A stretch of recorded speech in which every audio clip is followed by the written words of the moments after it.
Toma, Deus, as minhas mãos, os meus pés e os lábios meus, em favor dos meus irmãos, lutem sempre com amor, com prazer por onde for.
Amém, arautos do rei. Fátima, tudo bem? Daniel, dá um toque se o som está bom para mim, se você está ouvindo bem, para eu poder prosseguir aqui com tranquilidade. Nós vamos falar hoje o tema: na sua oração não havia Deus. Eu me propus a fazer essa semana alguns dias especiais com alguns acontecimentos especiais, como o tema da mulher do poço, que nós falamos ontem. E hoje nós vamos falar sobre o publicano e o fariseu. O som tá bom aí? Tá saindo?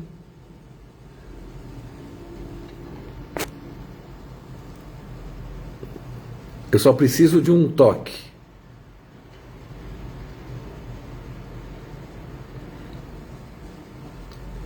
Ok.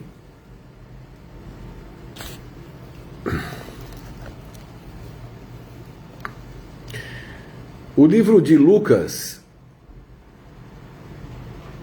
capítulo 18, a partir do verso 9, diz o seguinte: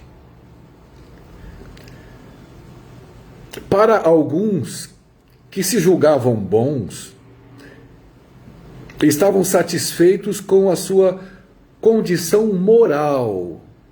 Eu prego muito sobre isso, sobre os moralistas da igreja. Obrigado, Albiane. Obrigado pela rapidez. Legal, Daniel. Então vamos seguir. Como eu prego muito sobre moralismo na igreja, que não tem nada a ver com cristianismo,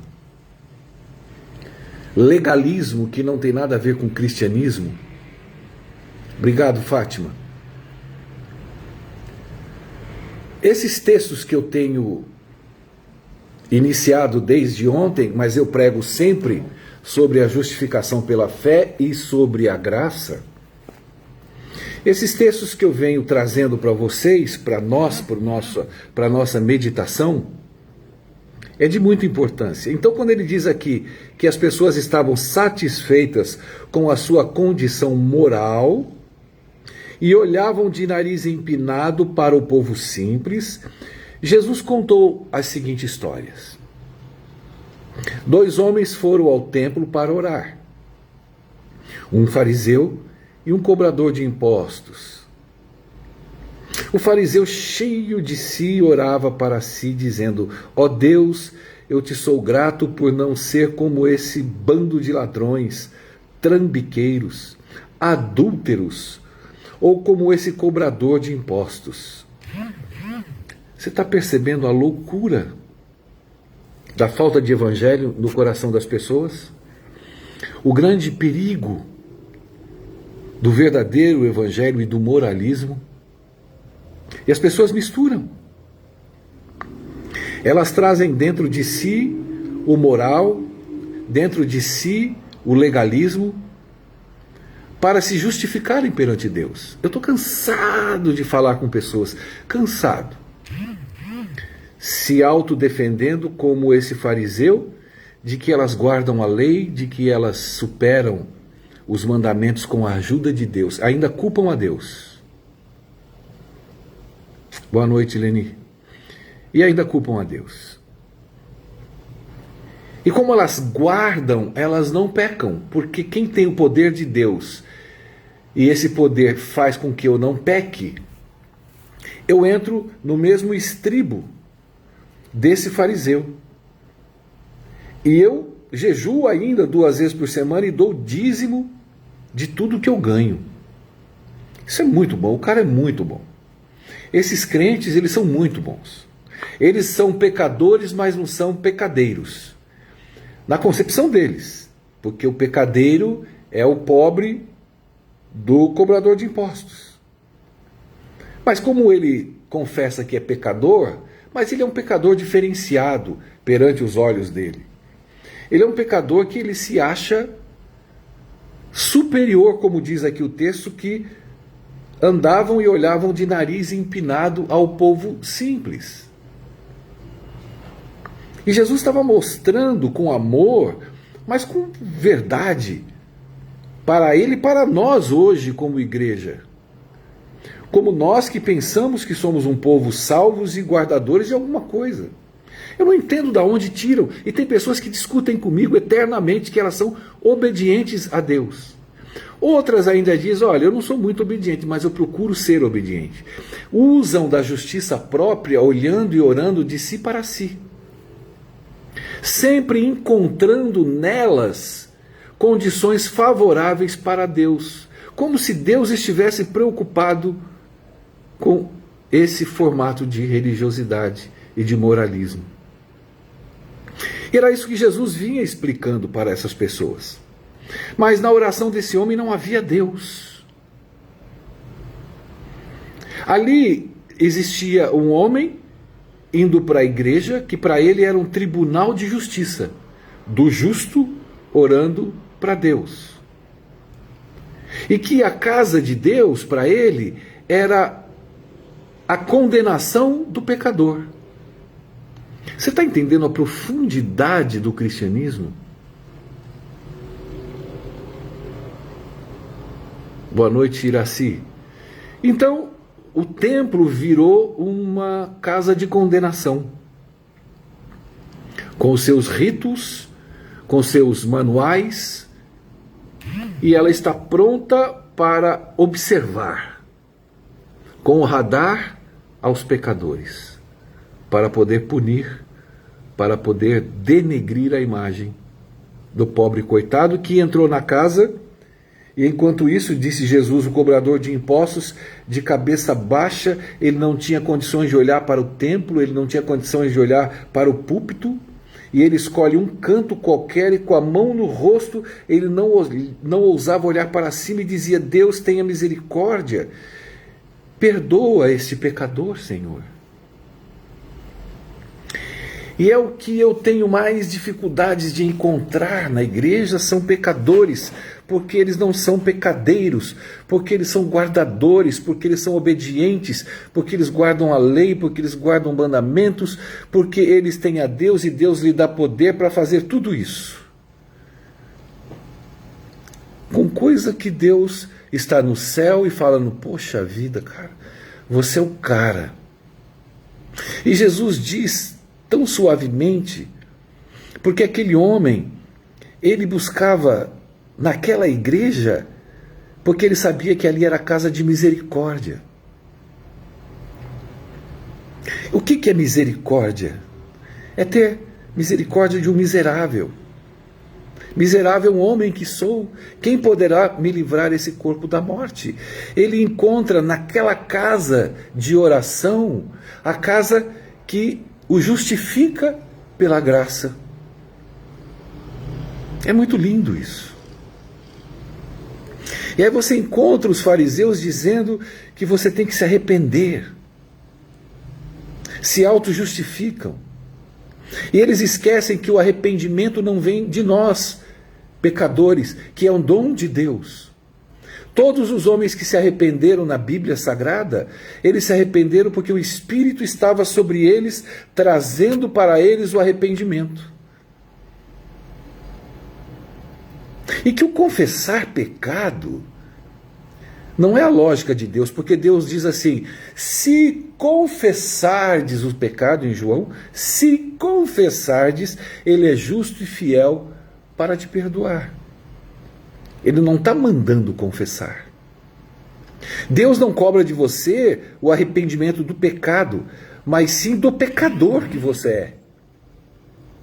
Como esse homem. Esse homem não parou no templo para ser justificado e ficou: Deus, eu falei mal de alguém, eu olhei mal, eu fiquei nervoso, eu falei palavrão, me perdoa. Ó Senhor, deixa eu ver mais o que foi. Ah, eu acho que foi só isso. Não, mas deve ter mais alguma coisa. Perdoa tudo, vai. Isso não é lógica de Deus. A lógica do Pai, como Jesus nos ensina, é o homem chegar perante Deus e dizer: tenha compaixão de mim, porque eu nasci pecador, em pecado concebeu a minha mãe. É essa humildade, essa necessidade de um Salvador é que agrada ao Deus Criador. E não a auto-justificação, a auto-piedade de dizer que faz tudo. O caído, ele confessou que era pecador, ele não explicou pecados. Ele falou: tenha compaixão desse homem pecador, porque você não consegue detalhar pecados da sua vida. Se você for todos os dias sair para escrever pecados que você comete até o final do dia, você vai ficar neurótico, louco, e Deus não está em você. E é isso que o moralista, e é isso que o legalista promove, não só na vida dele, mas na vida das pessoas. E nós temos que entender: quanto mais culpa, mais eu peco. Quanto mais eu acho culpa dos meus erros que eu cometo, eu vou falando: puxa vida, já errei de novo, caí de novo, ah meu Deus. E aí você vai se abandonando. Mas quando você tem certeza do perdão, mais santidade vive na tua vida. Porque mais você entende o amor de Deus por um pecador. Você vai entender que Jesus morreu na cruz não para você vencer pecados, mas Jesus morreu na cruz para perdoar os teus pecados. E é isso que Jesus estava tentando mostrar. Porque aquele que é justo, que se acha justo, como o moralista, ele é um separatista, ele é um perverso, ele é autoritário, ele é mau. São más pessoas. E elas se dizem boas, porque elas se justificam perante Deus, porque elas se acham obedientes. Está cheio, está cheio. Você encontra isso a cada igreja que você passa, a cada amigo, irmão que você encontra uma tonelada. E quando você diz ao inverso para ele, ele não aceita. Porque ele quer se auto-justificar. E a igreja acaba estando cheia de pessoas vazias. O cristianismo não é igreja. O cristianismo não é adventismo. O cristianismo não é sábado. O cristianismo não é o café que você não toma. O cristianismo é muito mais além do que essas besteiradas, esses besterol que vêm curtindo na cabeça da pessoa e das outras pessoas. Jesus, ele é o Senhor do coração compassivo. Aquele que se vê como o impossibilitado nas possibilidades de Deus.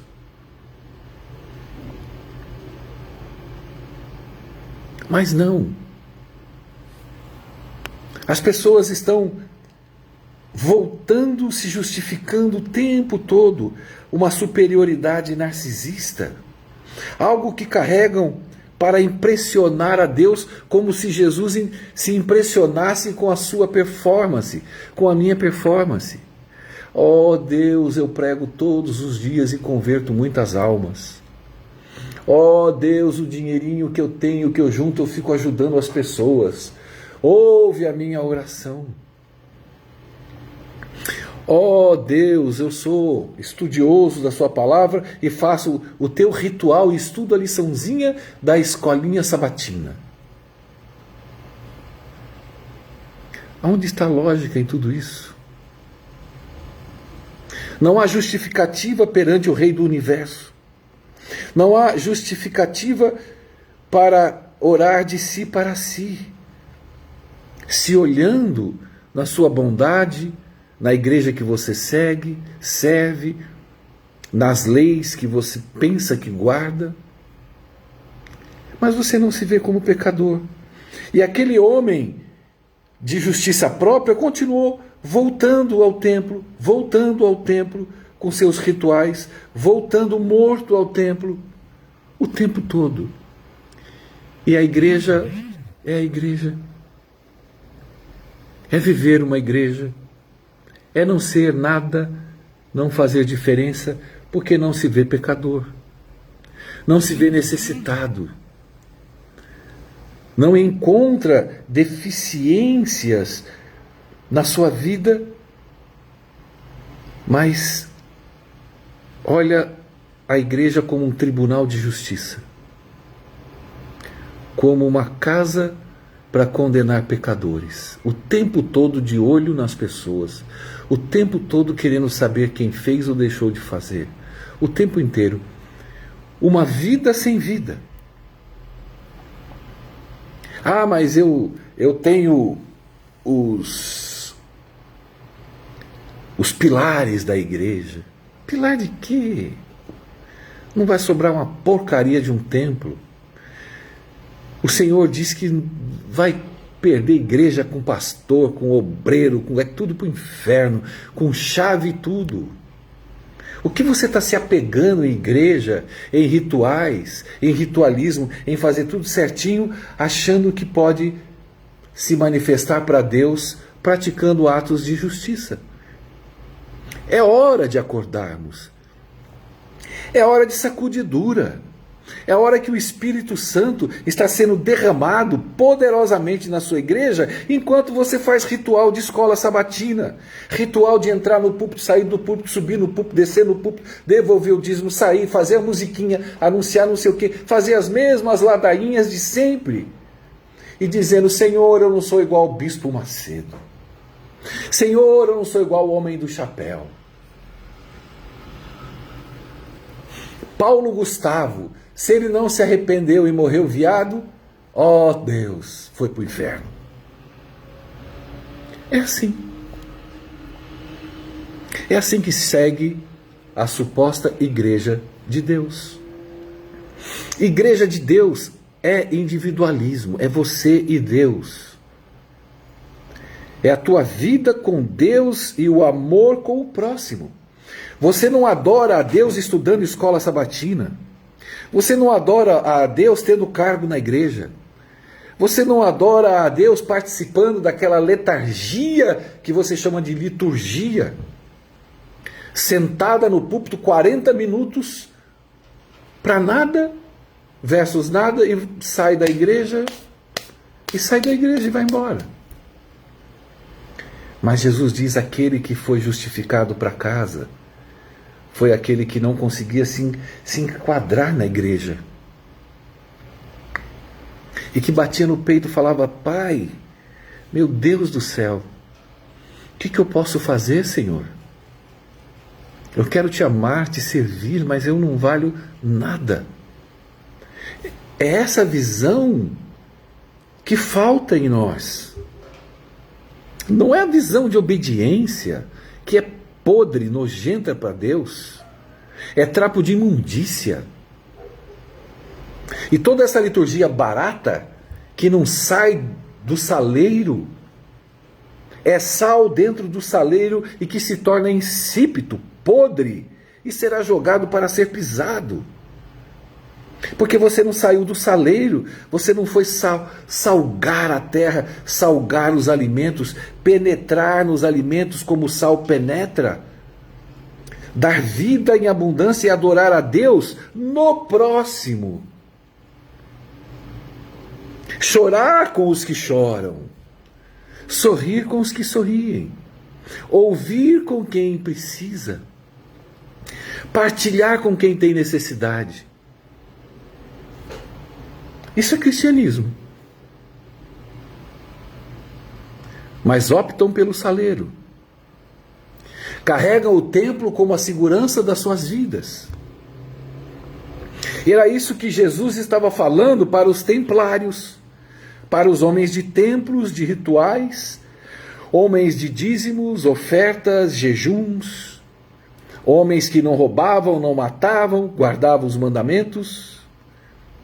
Guardar 10 mandamentos, qualquer idiota guarda. Qualquer imbecil guarda.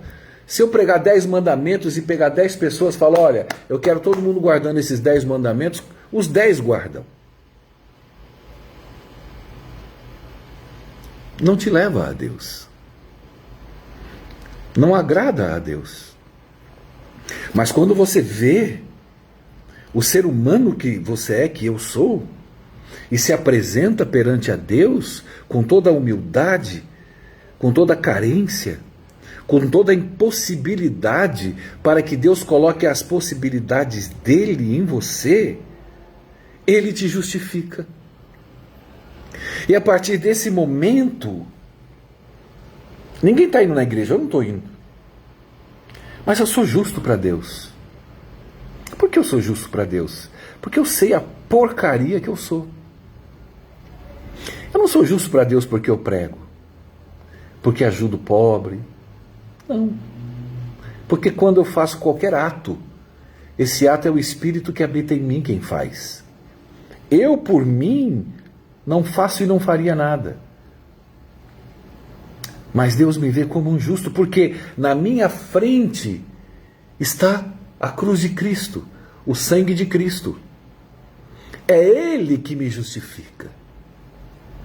É Ele que, quando eu oro, Deus olha para Jesus. Deus não está olhando para os meus atos, para a minha competência. Deus não está olhando para a minha performance. Mas quando eu oro, Ele ora para o Filho amado, para o Filho que Ele achou por bem moer em meu lugar. O Deus que se fez homem, o Filho do homem, o homem dos homens, que morreu na cruz do Calvário para justificar o pecador. Mas quem é o pecador? É aquele que se vê pecador, aquele que sabe que é pecador, aquele que sabe que não guarda nada, aquele que sabe que é pobre, miserável, cego e nu. É esse a quem Deus justifica, é esse a quem Deus ama, é esse a quem Deus vai levar para o céu, é esse a quem Jesus, e é para esse que Jesus morreu, é esse que Jesus enche de poder. Por que Ele me dá poder? Para eu obedecer? Não, Ele me dá poder para eu permanecer nele. O Evangelho é muito simples.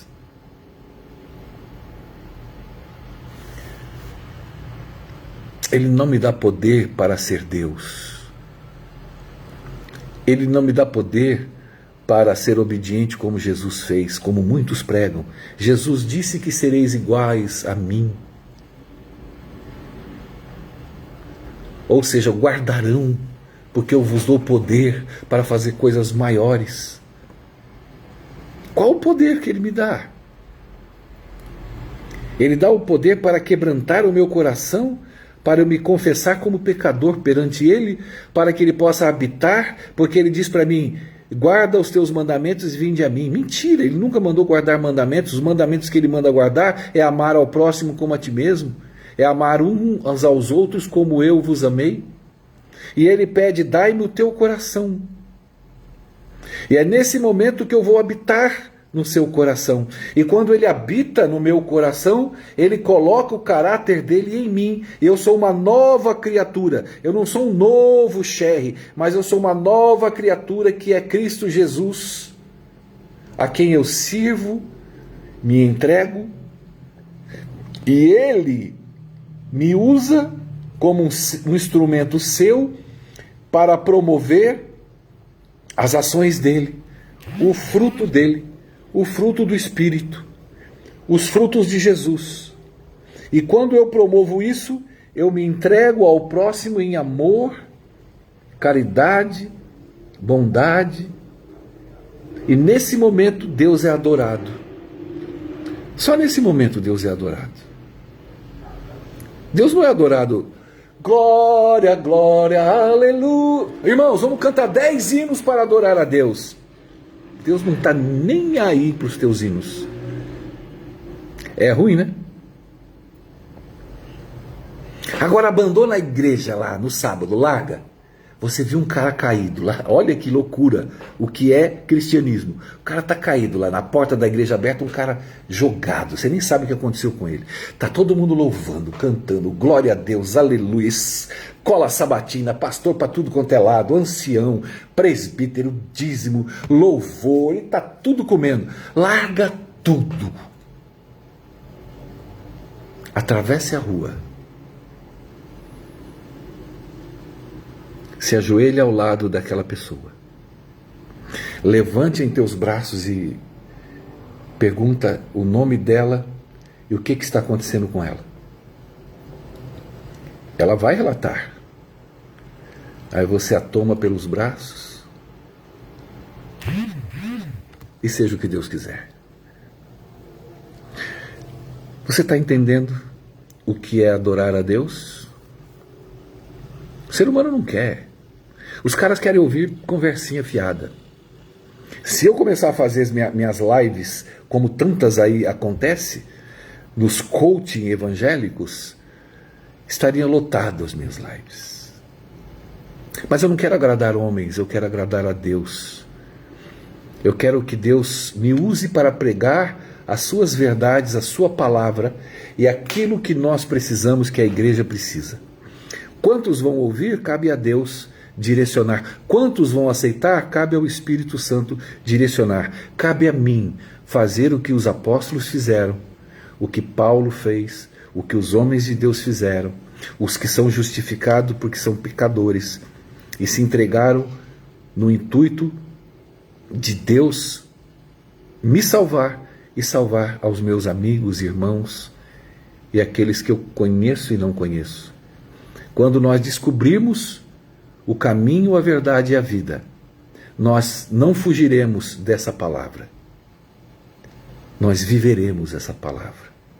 Enquanto isso, nós vamos vivendo dentro de um saleiro, ouvindo coaching e ouvindo que Deus pisa na cabeça da serpente e que tudo é maravilhoso e que tudo vai dar certo e que está tudo bem e que está tudo sob controle e que nada vai acontecer e vamos que vamos. Então, que Jesus tenha compaixão de nossas vidas. Que possamos dizer, Senhor, tenha misericórdia, Senhor. Me ajuda. Habita em mim. Usa-me.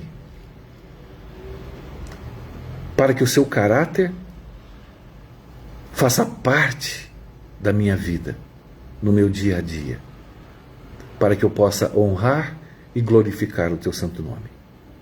Que Deus te abençoe. Se você quiser, compartilhe esse vídeo e eu vou subi-lo no YouTube também, para você dar o like e deixar um comentário, para que o YouTube entenda que esse vídeo ele pode divulgar porque tem conteúdo bom. Que Deus te abençoe. Meu nome é Sherry Filho. Até o próximo vídeo. Até mais. Tchau, tchau.